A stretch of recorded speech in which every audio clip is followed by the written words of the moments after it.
Hi everybody, I'm Bree the Plant Lady. And I'm Aidan. And we are here at the J.C. Ralston Arboretum in Raleigh, North Carolina. We just finished teaching a class on cool season vegetable gardening. Yep. And we thought while we were here, we would go ahead and give you all a fall garden tour. So, let's turn the camera around and show them what's happening. Yes. Literally, first thing to see are the Cyclamen Heterofolium. There's a label. In bloom like magic, and the bees are super busy all over the place. And this is the perfect place for cyclamen. It's under a giant live oak, which is precisely what they like. Cyclamen are summer dormant, winter active. They usually flower before their foliage comes up. You can see the leaves are just starting to emerge. And one of my favorite things about them is their flower structure actually going into seed, how they get this like curly Q pigtail. I was introduced to cyclamen when I first moved to North Carolina. Nancy Goodwin, the owner of Montrose, was the person who actually introduced hardy cyclamen into the United States. And it's really exciting to see them all in bloom right now. Well, as you can see, we are here at the epic area of the giant crepe myrtles. This is Lagerstroemia farii. This one here is Fantasy. This is what I have growing at home. I rooted it from a cutting off of this tree. And it's just the most magnificent crepe myrtle that's ever existed.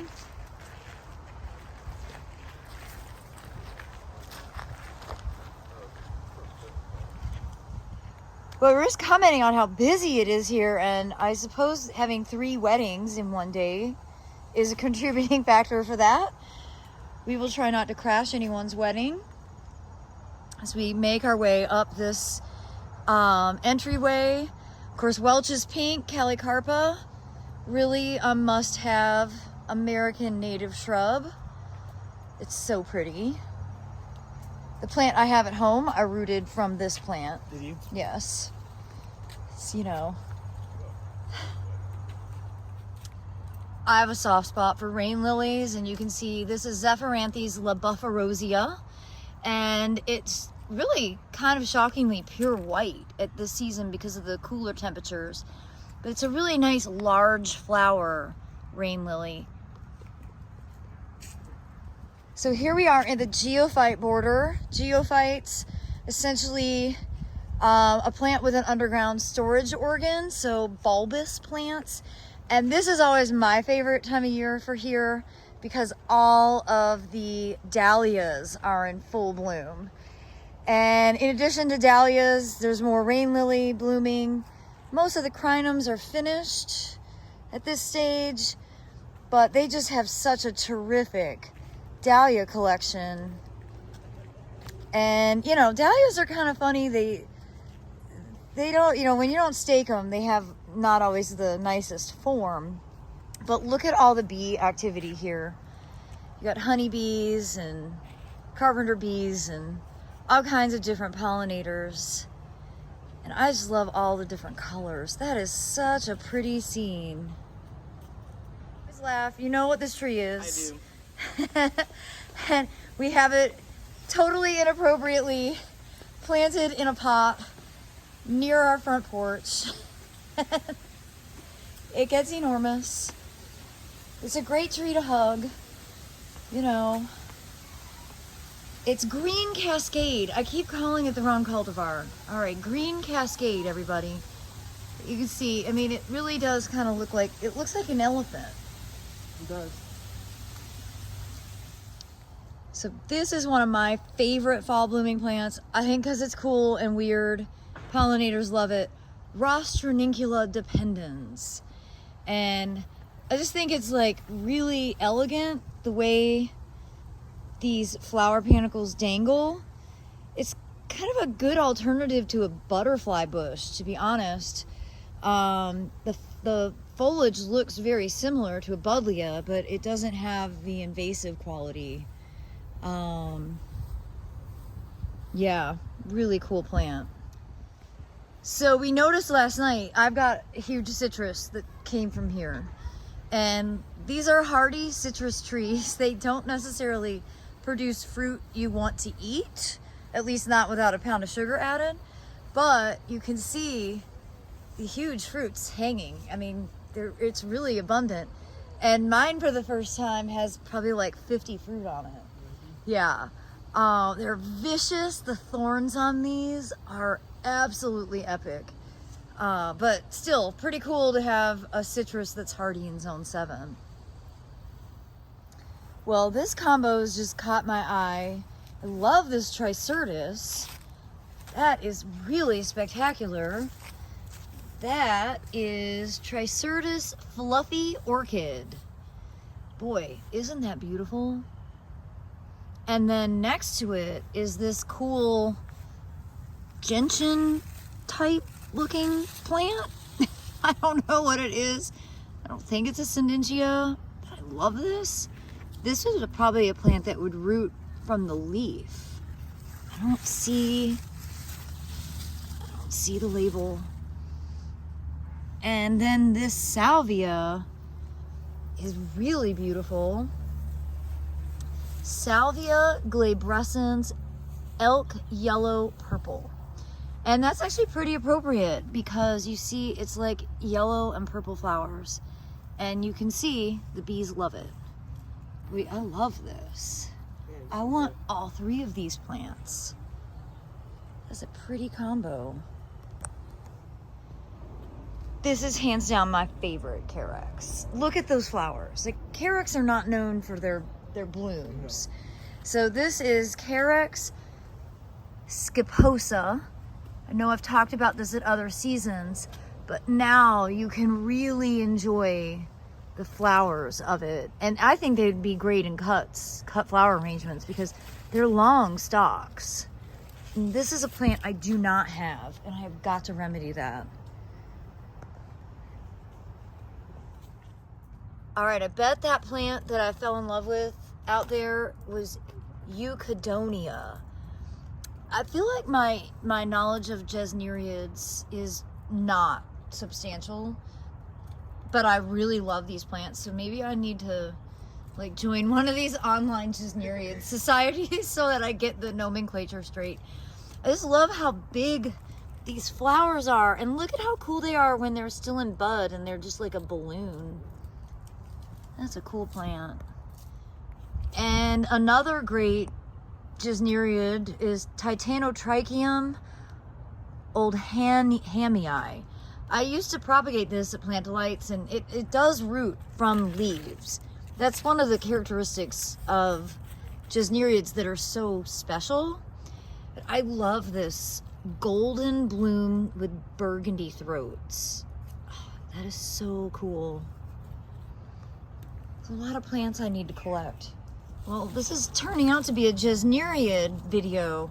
So here's another Seamania Silvatica Bolivian sunset. Look at these gorgeous flowers. They are just like on fire. I love how upright the stalks are. I like the texture of this is just extraordinary. Wow. My to-do, or my to find plant list is increasing significantly today.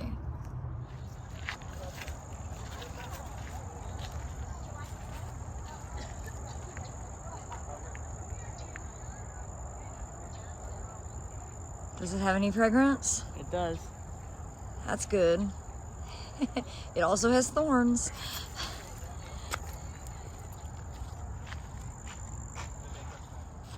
Another favorite plant of mine that I don't have is the coral bean, or Erythrina bidwillii.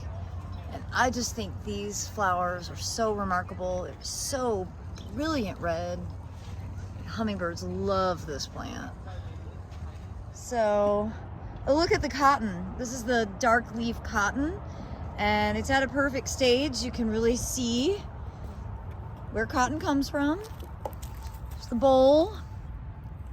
Exposes itself, and there it is. The seeds are actually inside of the fiber. It's just why a cotton gin was so important. If I can pluck it out here. the seed is inside that puff. It's a really pretty ornamental variety. Well, you can see all kinds of action here in the trial beds. We haven't been here since July, and it's actually really interesting. We'll definitely walk through and see what some of our top picks look like now. Okay. I love though that they have weddings going on here. And amazingly, they do have some petunias that are still alive. I still stay away from petunias. That's good. But, you know, this tells you something. That yellow one though, that's pretty impressive. Let's go find out what name that is. Doesn't hurt that there's a monarch floating around. All right, if I had to pick one petunia out of all of them, it's definitely this Supertunia Mini Vista Yellow. Not a single dead plant in the plot. And really, I like this tiny bloom and small foliage. This is really quite impressive. I might have to look for this next year, Aidan. Okay. And look at all the lantanas. I mean, there's not a bad lantana in the bunch here. And I think I was complaining about these all being dwarf, but they've all gotten some good size now that we're in midsummer. Now, I remember we were all entranced by the celosias. Oh, yeah. And now, not so much, right? Because, I mean, look. No. They're just past their prime. It also, we have to take into consideration, we had a hurricane a week ago. Yeah. I still think they're pretty. I know they're gaudy. I can't help it. You know, this definitely shows what a long growing season will do for a plant. Because look at how crazy the marigolds look.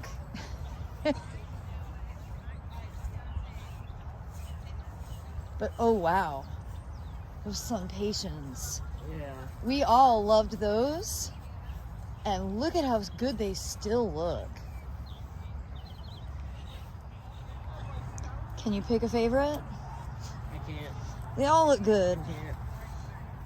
I like this pure white one. It's too bright. Sunpatiens Compact Classic White. I feel like we each chose a different variety when we were here in July. We did. I think this one, Peach Candy, was in the running. And Solarscape Magenta looks pretty good. They all look amazing. I never really consider myself to be an impatiens person, but these Sunpatiens are reliable. They are. They held up good in the hurricane. They did. They're not showing any wind damage whatsoever. I have a soft spot for zinnias, and I wanted to specifically look here to see how all these varieties are faring. You know, you definitely see some mildew, some black spot, but gosh, the flowers are so nice. Which one is this? Holly Pink. Oh, I bet that's, I don't know. Is that, oh no, this is Queenie Lime Orange. That's the one I like the best, is this. And I like this vinca, this soiree double orchid. That, I think, is a really cool flower. And I like the petite foliage on it compared to a traditional vinca that has wider leaves. I like this a lot. I want to remember soiree double orchid. So here's a great example of an Asian Cali Carpa. It's huge. It has incredible berry set, late berry set. It's just starting to set berries. This is Cali Carpa Oshimensis. We used to grow this at Camellia Forest. We had one called Heavy Berry, and it will always be my favorite Cali Carpa. It is like, what, October 10th? Yes. And this gardenia is basically in full bloom like it's June. And it smells incredible. Oh, God, it's incredible. That is one to take note of. Leon. Jubilation is probably how you'd find it in the trade. It's the only gardenia I've ever seen blooming in the middle of October. A final tree that I can't deny. Actually, the fall color on this is just getting started. And this is usually in full bright red blaze in like December. So this is Euonymus Cornosus. And this is, you know, Euonymus is burning bush. But this is a tree form. You see it sets really beautiful seeds. And not really available in the trade, definitely a collector's plant. I think it's really a beautiful thing. Well, it was a pretty awesome afternoon for a stroll at the Arboretum. Very fun. And we had a super successful class. Thank you, sir. Did. Oh yeah, of course. And I hope all of you have enjoyed this tour of the lovely J.C. Ralston Arboretum right here in Raleigh, North Carolina. If you haven't been, you need to put this on your must-visit list. Well, as always, thanks for watching, everybody.